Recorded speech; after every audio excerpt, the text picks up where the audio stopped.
Presidente interino de Venezuela, Juan Guaidó, denuncia que el ELN delinque en su país. Acusa al régimen de Maduro de querer robar ayuda humanitaria que gestiona la oposición. Principales potencias de la Unión Europea respaldan al presidente interino Juan Guaidó. Maduro le pidió al Papa mediación para lograr diálogo en Venezuela. Trump deja abierta la posibilidad de hablar del estado de emergencia en su discurso de mañana ante el país.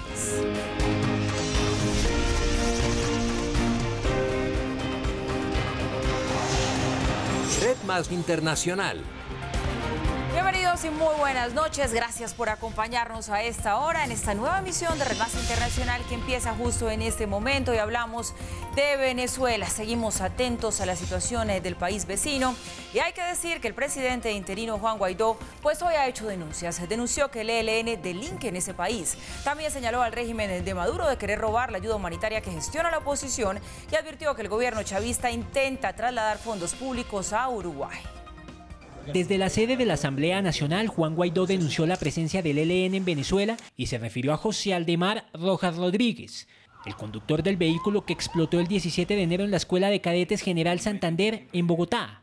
El ELN tiene operaciones en Venezuela, extrae oro y compra armas. También deben saberlo. Es importante que lo sepan. Y hubo un atentado terrorista hace unas semanas en Bogotá. Casualmente, el autor material de ese atentado terrorista estuvo, oh sorpresa, en Venezuela durante muchos años. Luego de años que no habían atentados en Colombia. Dijo que el régimen pretende hurtar la ayuda humanitaria que gestiona la oposición con la comunidad internacional, la cual llegaría en los próximos días a Venezuela. Así que hay que tratarlo muy bien. También recibimos la información del círculo cercano del alto mando, que ya no están evaluando si dejarla entrar o no, sino que cómo nos la roban, ¿no? Entonces, eso lo esperamos, obviamente, ¿no? Pero es interesante que el dilema ya llegó hasta allá. Ya si entra o no entra, ya pareciera que van a permitir eso, pero entonces van a secuestrarlo para distribuirlo a través de los clubs. También advirtió sobre los planes que tiene Maduro con parte de los recursos del Estado. Están tratando de mover desde Bandes un dinero que estaba en una de las cuentas a Uruguay.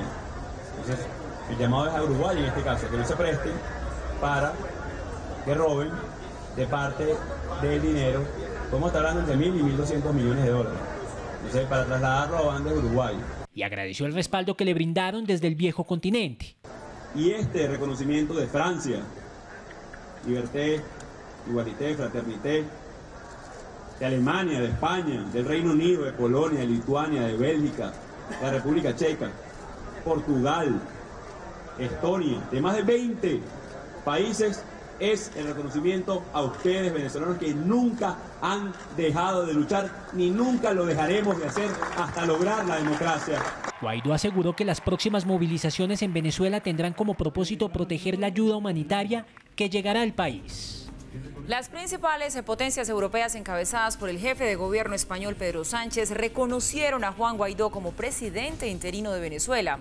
Esto tras cumplirse el ultimátum dado a Nicolás Maduro de convocar elecciones presidenciales. Alemania, Francia y Reino Unido se unieron al ultimátum dado por el jefe de gobierno español Pedro Sánchez a Nicolás Maduro. Las principales potencias europeas le dieron un plazo de una semana a Maduro para llamar a elecciones presidenciales anticipadas antes de reconocer a Juan Guaidó como presidente interino de Venezuela. Hoy lunes, 4 de febrero, se cumplen 8 días desde que España, junto a otros socios europeos, instó al régimen de Maduro a la convocatoria de elecciones presidenciales libres, democráticas y transparentes.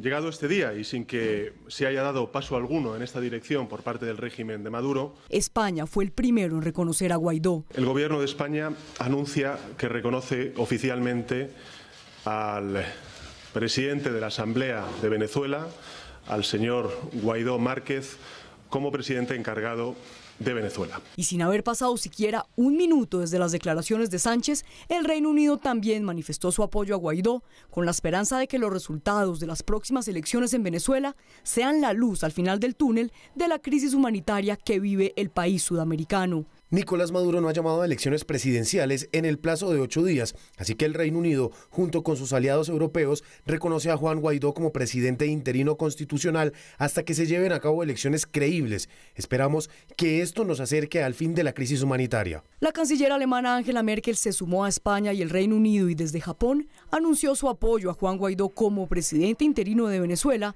no sin antes recordar el plazo dado a Nicolás Maduro, el cual fue incumplido.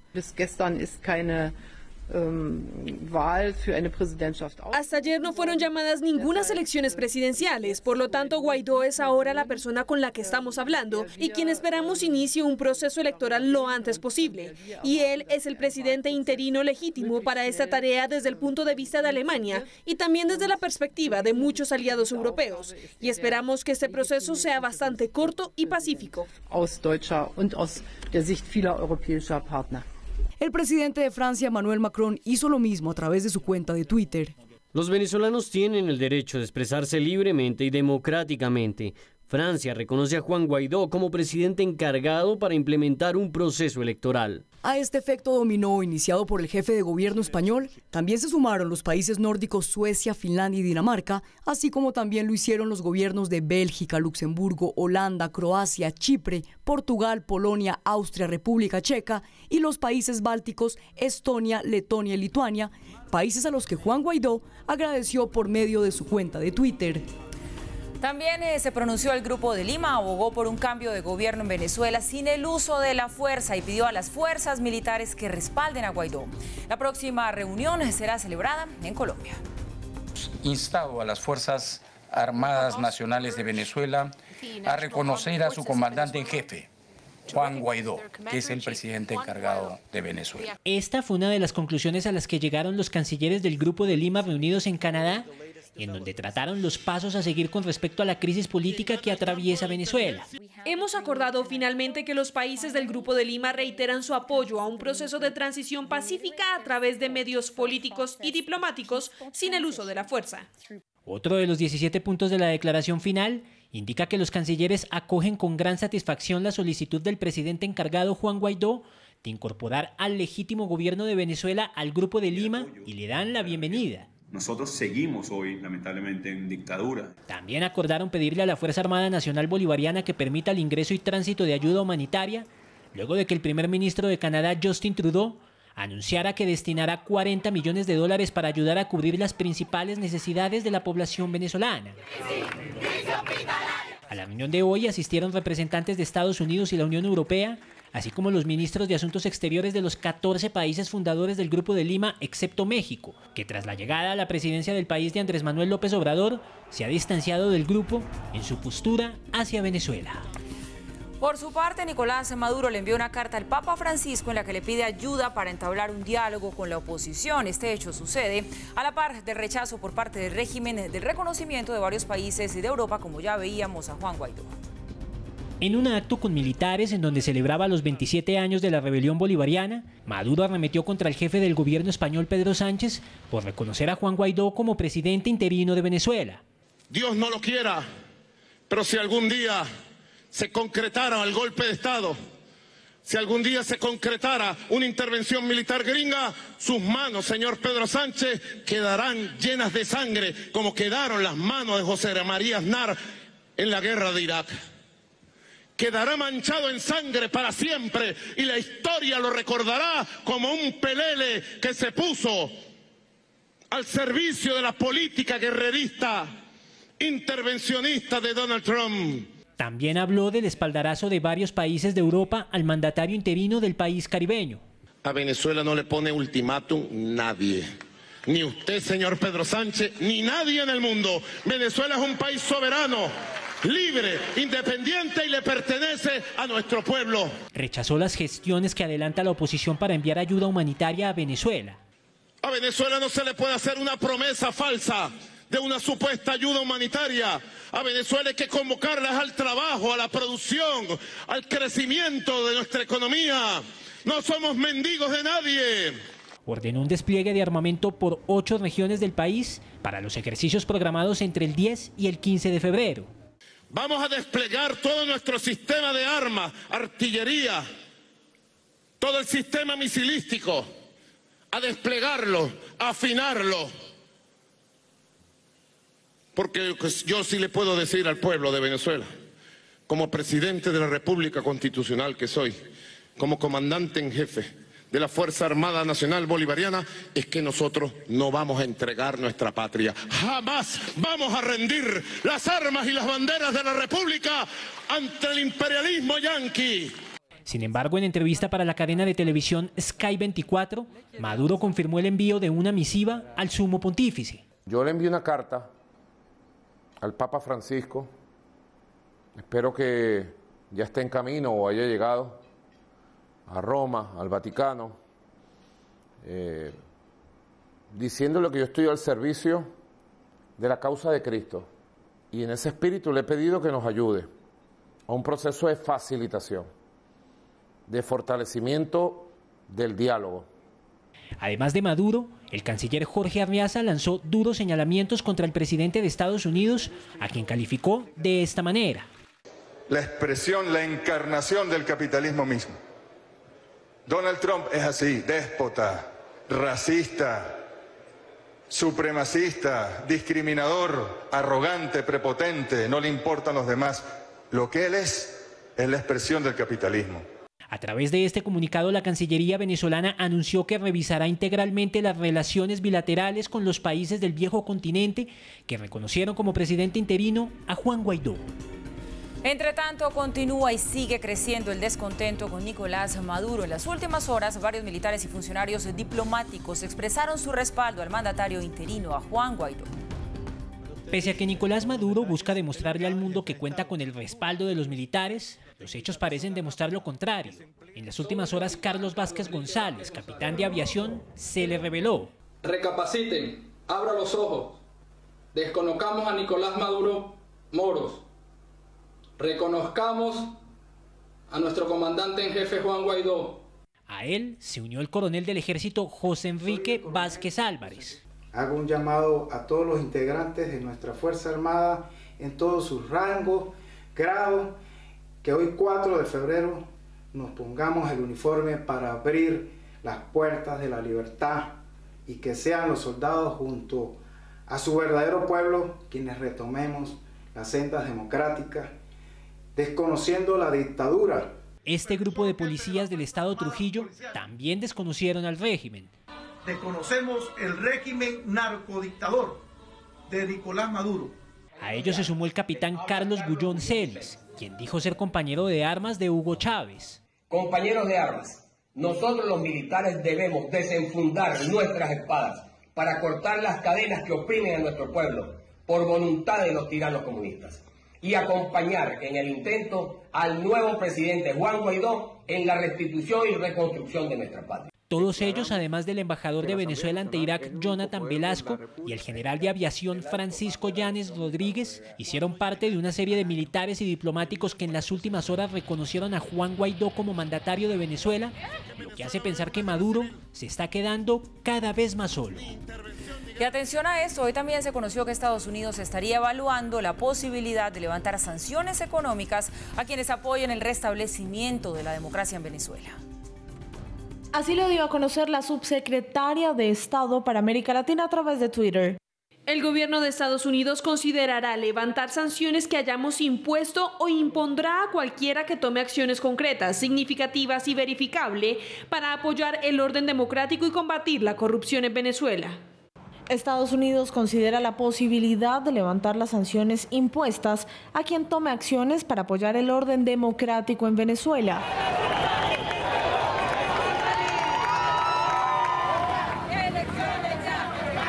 Una opción que se conoce mientras aumenta el apoyo internacional a Juan Guaidó y su cada vez mayor reconocimiento como presidente interino de Venezuela en la comunidad internacional.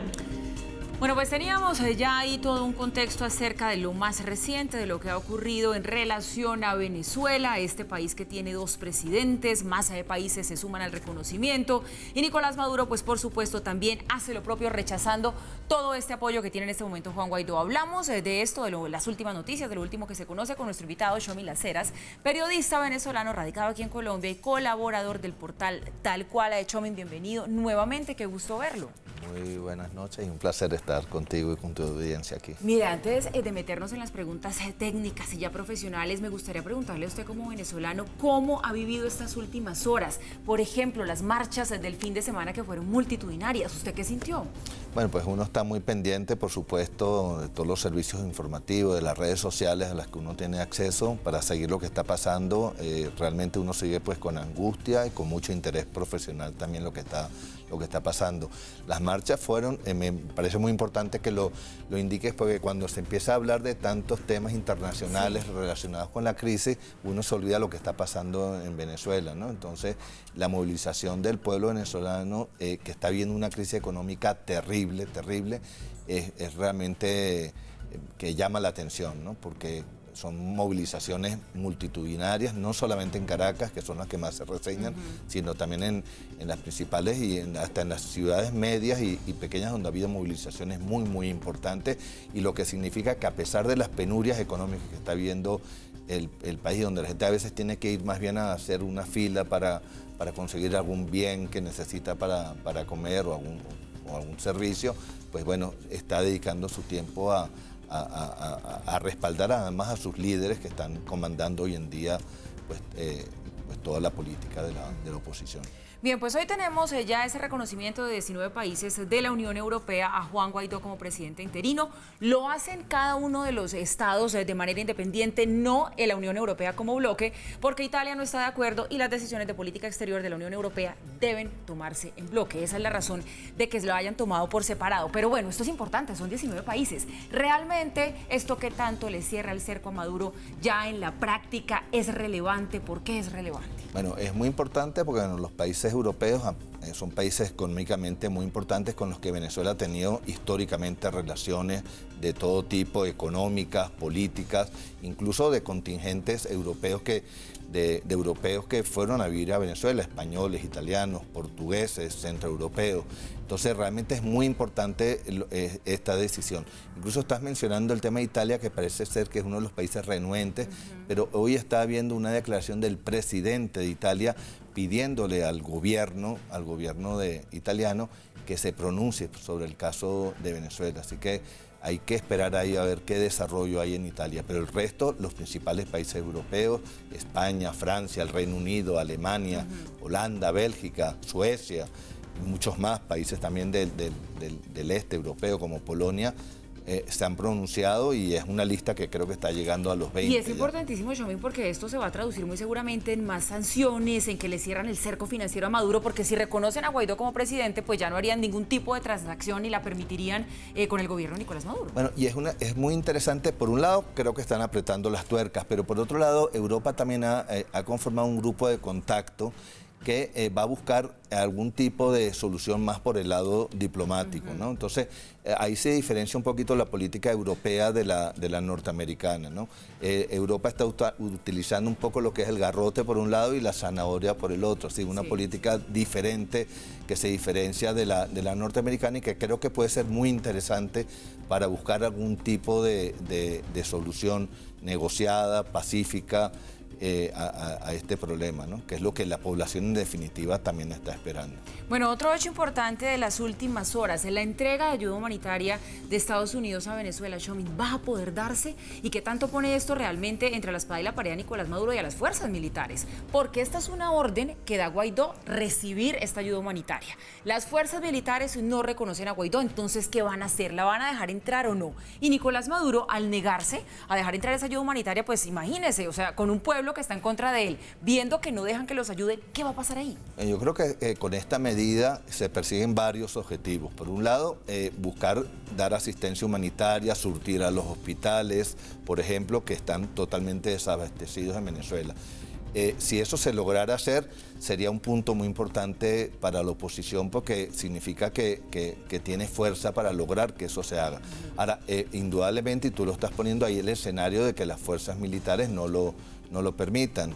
Ahí por un lado también el régimen se está desnudando, ¿no? Como ante una situación tan difícil que hay en Venezuela, no permitir que entren insumos, por ejemplo, para los hospitales o insumos alimenticios para la población. Entonces, ahí, digamos, yo creo que ahí la oposición tiene todas las de ganar, digamos, sea o no sea una, digamos, permitan o no permitan la entrada de esto, porque de cualquier manera el gobierno de Maduro va a quedar al descubierto.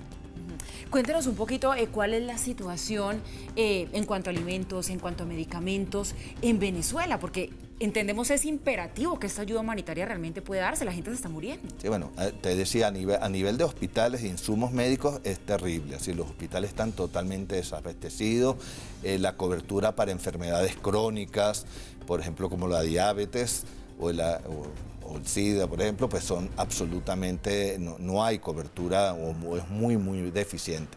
Y a nivel de alimentos, pues también hay una escasez muy grande y en los sitios donde no hay tanta escasez, los precios son inalcanzables para lo que ganan en bolívares los venezolanos. Sí.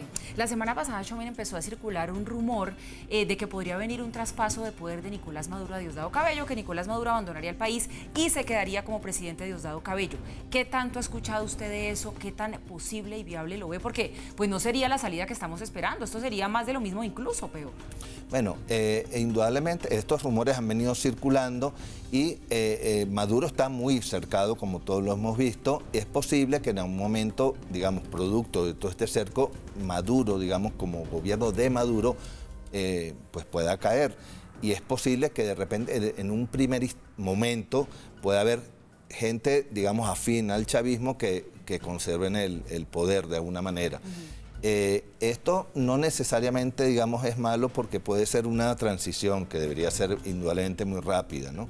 Pero lo importante, lo primordial ahorita es que el gobierno de Maduro, pues, cesen sus funciones, y si hay una transición rápida con otros actores que están, y indudablemente esos actores tienen que ser actores que tienen poder hoy en día en Venezuela, que Diosdado Cabello es uno de ellos, pero también están los militares y en particular el ministro de la Defensa. Eso podría ser parte de un proceso de transición si fuera de esa manera. Oye, por último se me olvidaba rápidamente, no hemos hablado del tema de Uruguay, la denuncia que hace Guaidó de que Nicolás Maduro que quisiera sacar 1.200 millones de dólares para Uruguay, ¿estará preparando la huida? Porque sabemos que Uruguay pues no se ha manifestado ni a un lado ni para otro y parecería estar más cercano al régimen de Maduro que cualquier otra cosa. Sí, bueno, Uruguay tiene una posición un poco parecida a la de México, sí. ¿Verdad?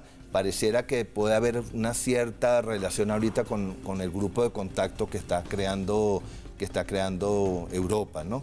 Vamos a ver cómo se desarrolla esa iniciativa. Ellos han llamado una reunión en Montevideo para el 7 de febrero. Vamos a ver qué nivel de aceptación tiene eso entre los países de la región. Dicen que algunos países del Caribe podrían secundar esta alternativa, ¿no? Respecto a lo que me dice, bueno, Guaidó hizo esta denuncia, también el gobierno venezolano ha intentado también sacar oro de las reservas, aparentemente se han hecho gestiones a nivel internacional y esta iniciativa pues ha sido frustrada, ¿no?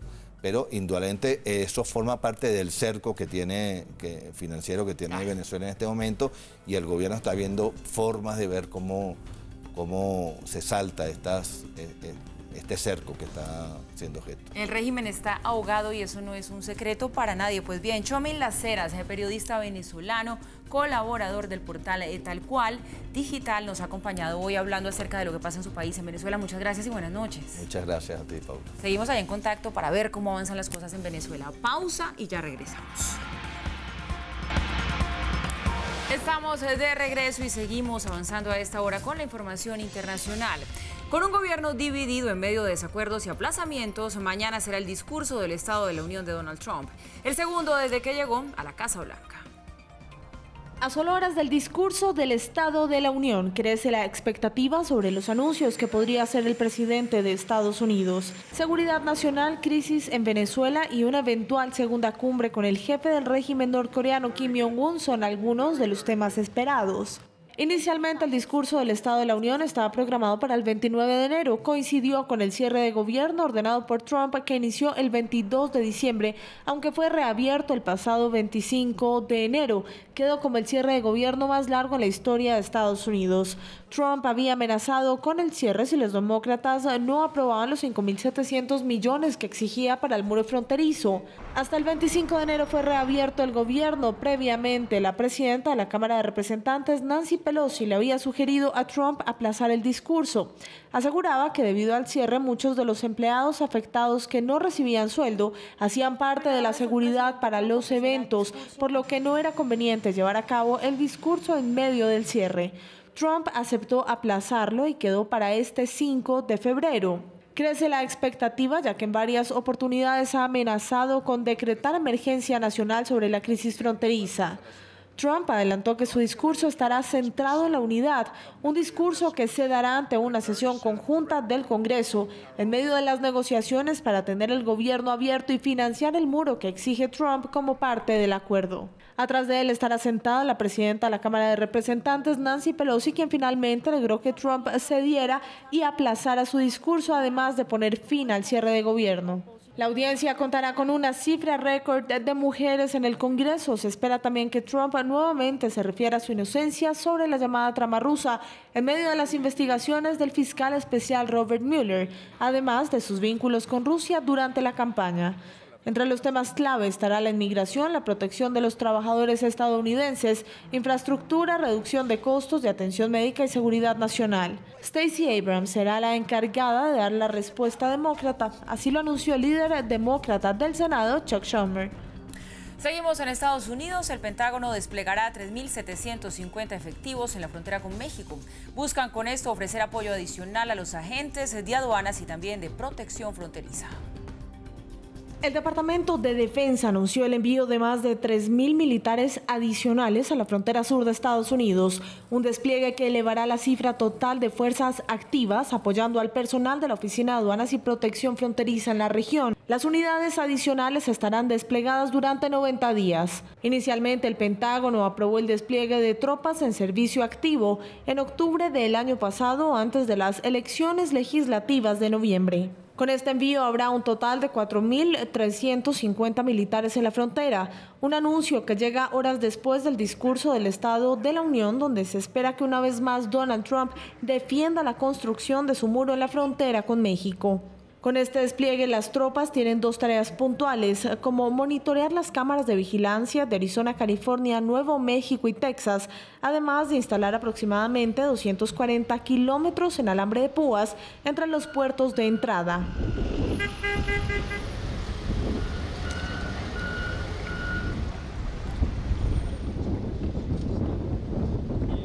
No están autorizados para hacer redadas ni detener a inmigrantes, un rol que únicamente puede llevar a cabo la patrulla fronteriza. Este despliegue se hará efectivo a mediados de febrero y se extenderá hasta finales de septiembre de este año.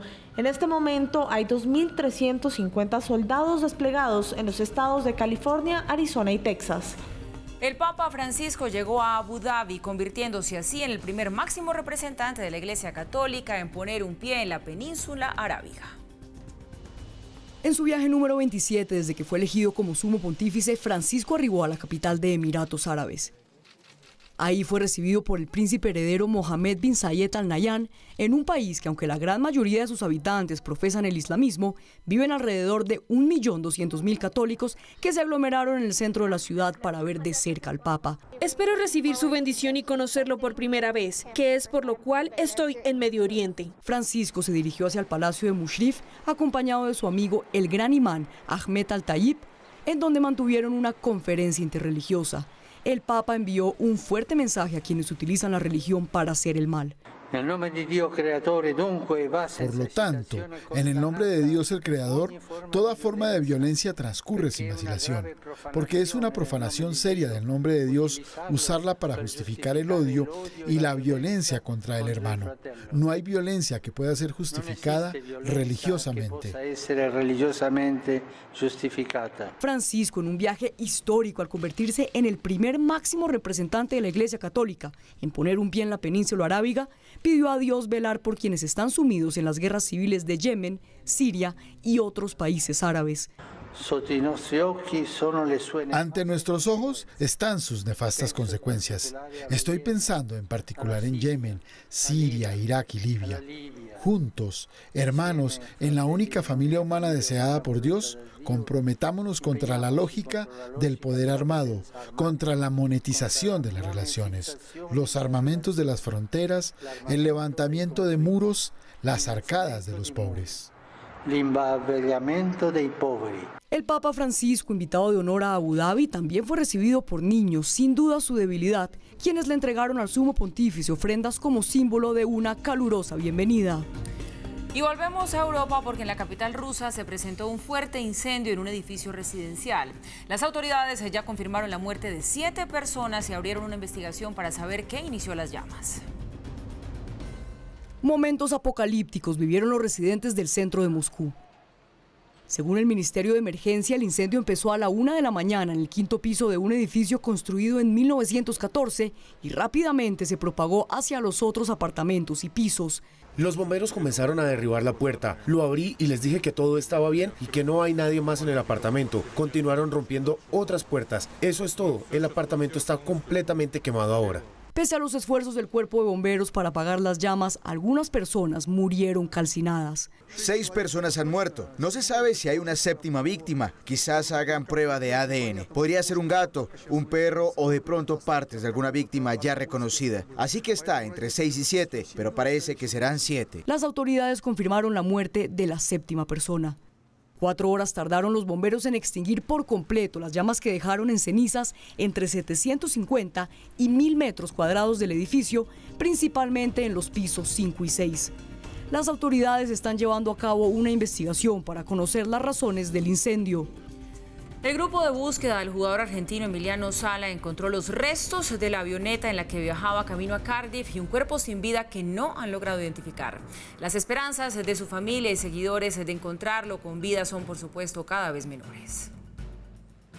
Emiliano Sala, ídolo en el Nantes de Francia, firmó contrato con el Cardiff de Gales, pero antes de iniciar su sueño de jugar en la liga inglesa, viajó de regreso a Nantes para despedirse de sus compañeros de vestuario.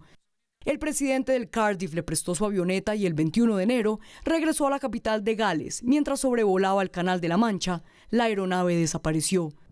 Hoy, tras 15 días de su desaparición, el equipo privado de búsqueda logró encontrar los restos de la avioneta en la que viajaban el piloto y Emiliano Sala. Queríamos salir y encontrar el avión. Nos complace que eso haya sucedido. La gente usa la palabra cierre. Esto es solo el primer paso, es un largo camino, pero al menos esta es la ruta para que tengan respuestas. Dicho esto, si nunca hubieran tenido estas respuestas, si el avión nunca hubiese sido localizado, no creo que la familia alguna vez descansaría y por eso queríamos salir y encontrarlo. En el hallazgo, un cuerpo sin vida también fue encontrado, pero aún no se sabe si pertenece al jugador argentino o al piloto, quien no contaba con las suficientes horas de vuelo para pilotear este tipo de aviones. Con este hallazgo se reducen las esperanzas de los familiares, amigos y seguidores de Sala de que aún en algún lugar de la Mancha siga con vida. Ay, qué historia más dolorosa. Y el fuerte invierno en Italia no da tregua. 3 personas murieron tras una avalancha de nieve. La tragedia sucedió en los Alpes italianos, en uno de los resorts para esquiar. El equipo de socorro, ayudado con perros expertos en rescate, logró hallar 3 personas que estaban desaparecidas, pero aún queda un 4.º hombre de nacionalidad francesa. Ya son 8 las personas que han muerto desde el fin de semana por cuenta de las avalanchas. Estamos en Red Más Internacional y gracias por continuar allí con nosotros. Y en el Día Internacional de la Lucha contra el Cáncer, una soldado israelí llevó a algunos peluqueros a su unidad para alentar a sus compañeras a donar el pelo. Esta es la 3ª vez que Bar dona su largo pelo para que con él puedan fabricar pelucas para los pacientes de cáncer que por cuenta de la quimioterapia se quedan sin pelo. Esta enfermedad, de la que aún no se conoce cura, mata a cerca de 8.2 millones de personas al año, esto según el Instituto Nacional de Cáncer de los Estados Unidos, y por eso hoy es un buen día para recordar que hay que hacerse chequeos preventivos. Y una vez más quedó confirmado que el poder del amor no tiene límites. Miren por qué. Un hombre se levantó de su silla de ruedas para sorprender a su esposa y poder tener su primer baile de casados. Se trata de un emotivo video que por supuesto ya es viral en las redes sociales.